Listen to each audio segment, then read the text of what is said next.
Ayan, papunta ako kay Kuya Ite. Ayan, ang lalim na ng tubig. Pakalalim na. Bakit ganito ang panahon? Alin wala ng ulan. Tumaas ang tubig.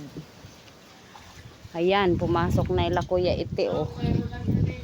Ayan, pumasok na sa bahay ng kapatid ko. Oh. Ayan. Ayan.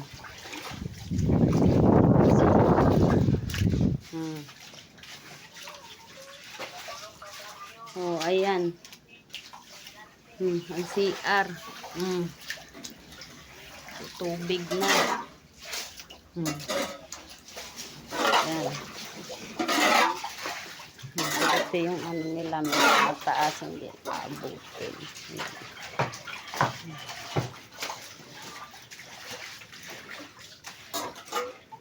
Mayroon na patinglaw.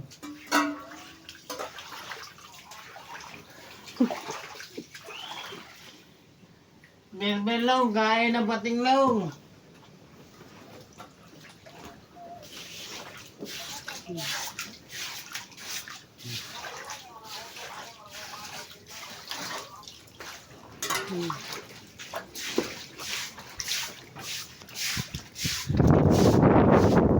Miray, langoy na, Miray.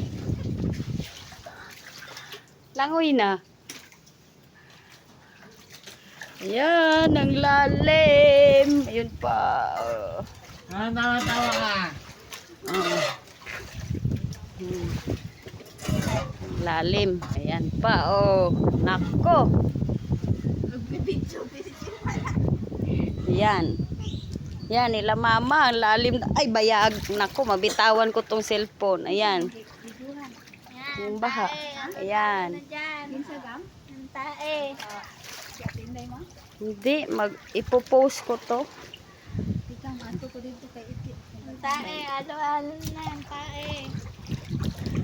Hindi na kami makatay sa mga CR namin.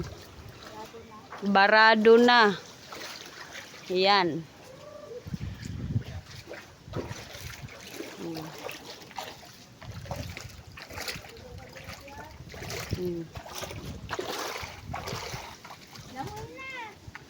Langoy na, Miri. Diyan, oh, malalim. Ano yan? Baywang. Yan, alin ang init ng panahon. Ayan, ang araw. Ayan, ang init na ng sikat. Hindi na makatayo aso nyo la. Oh, alin nagtaas ang tubig. Pakataas ng tubig. Dito? Ganon din sa bahay. Sa bahay tayo. Isulod naman dahil kung si Ipik, no? Napasok na. Pero ayaw man yan magbakwit. Siya matulugan pa. Oo. Hirap din sa bakwisyon. Lugaw-lugaw lang daw nakain. Lugaw, busog ba dito? Anong lugaw? May sakit lang. Pagkain lang ng sakit yun.